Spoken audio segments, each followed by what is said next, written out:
So you might ask, the media often claims that there are countless imitations on the market and that without authoritative thermoluminescence testing, it is extremely difficult to identify ancient porcelain.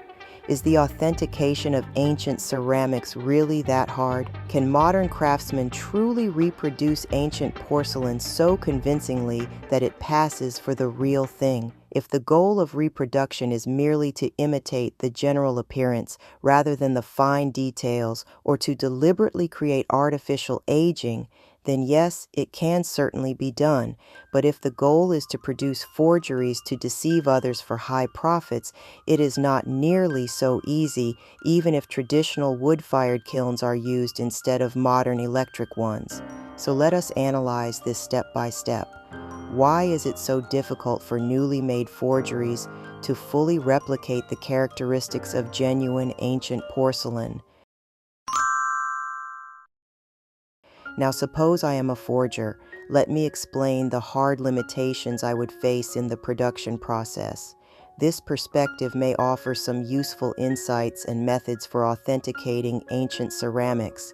Now I am preparing to make a forgery, but I immediately encounter a troubling contradiction between materials, techniques, and the historical era they belong to. First, have you ever tried to imitate someone else's signature? If you have, you already know that even slightly artistic signatures are surprisingly difficult to copy.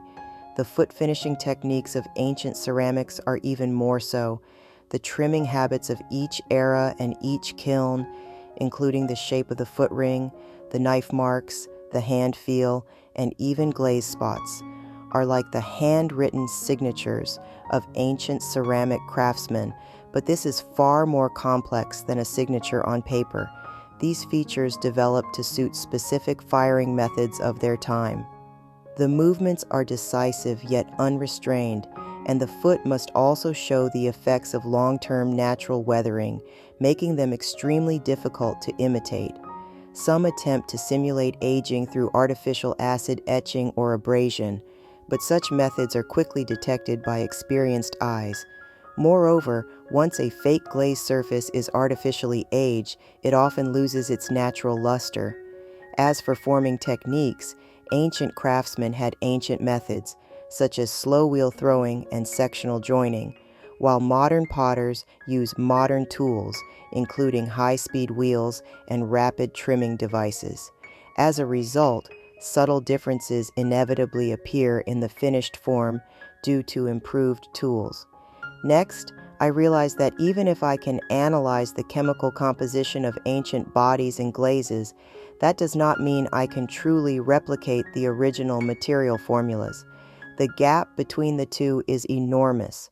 The raw materials used by ancient potters, such as porcelain, stone, and glazed minerals, came from sources that no longer exist or are nearly impossible to locate today. Most original production formulas have been lost. Ancient texts contain only fragmentary references, far from sufficient for actual formula reconstruction. For example, historical records note that Roux wore celadon used agate in the glaze, yet this alone is nowhere near enough to reproduce the original Roux glaze color. Their physical and chemical properties, such as plasticity and microstructure after firing, must inevitably differ. This leads to visible differences between forgeries and genuine pieces, such as how the body and glaze bond or the patterns of glaze shrinkage. With extensive hands-on comparison and sufficient experience, one can often identify these differences without even using a magnifying glass or thermoluminescence testing. After all, thermoluminescence analysis also has its limitations. That said, we do hope that in the future, more portable, easy-to-use, low-cost, and effective authentication technologies will emerge. From all these factors, we can conclude that, in theory, the older the ancient porcelain, the harder it is to forge. This is because material sources and techniques differ so greatly, and the difficulty of imitating 1,000 years of natural aging is simply not the same as imitating 100 years. If I insist on forging such pieces, Any careful expert will inevitably spot numerous flaws. Sometimes even at first glance, the overall spirit will already feel wrong. Their basic approach is simple. First, see whether the piece can be disproven, only then consider how it might be proven genuine.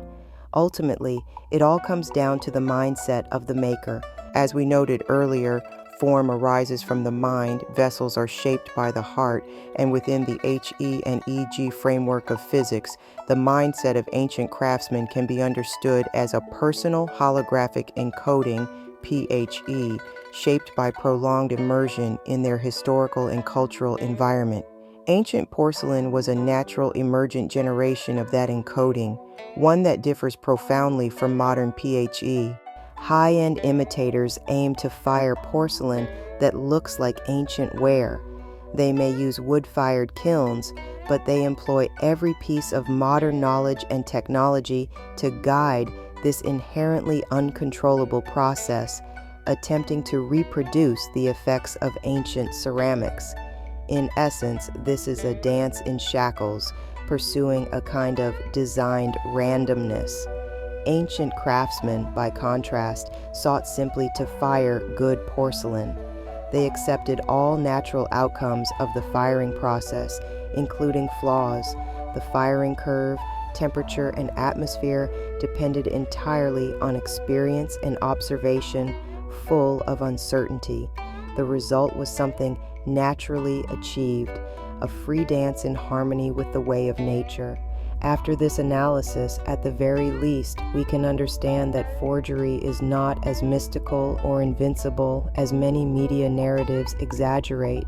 There are always weaknesses. It ultimately depends on the experience and skill of the authenticator. You may ask, if not by observing these details, can one identify such pieces at a glance? The answer is yes. Absolutely, but only after extensive training and the correct methods. Like a ninth Dan Go master who can judge the flow of a game at a glance, the human brain can build cognitive patterns through high-dimensional geometry. After seeing enough authentic pieces, one naturally develops intuitive judgment. At that level, magnifying glasses and thermoluminescence equipment are no longer necessary.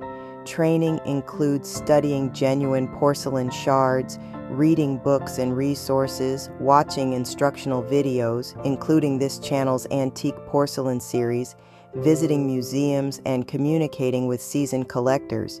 If reaching third Dan and Go requires 10,000 hours of practice, then mastering a specific category of ancient porcelain, such as Song or Yuan Celadon, Yingqing ware, or white porcelain, requires roughly 5,000 hours. To identify porcelain across all major kiln systems and dynasties may require more than 20,000 hours. Many collectors devote decades to this practice, and the method must be correct. For trained connoisseurs, genuine ancient porcelain feels right at first glance.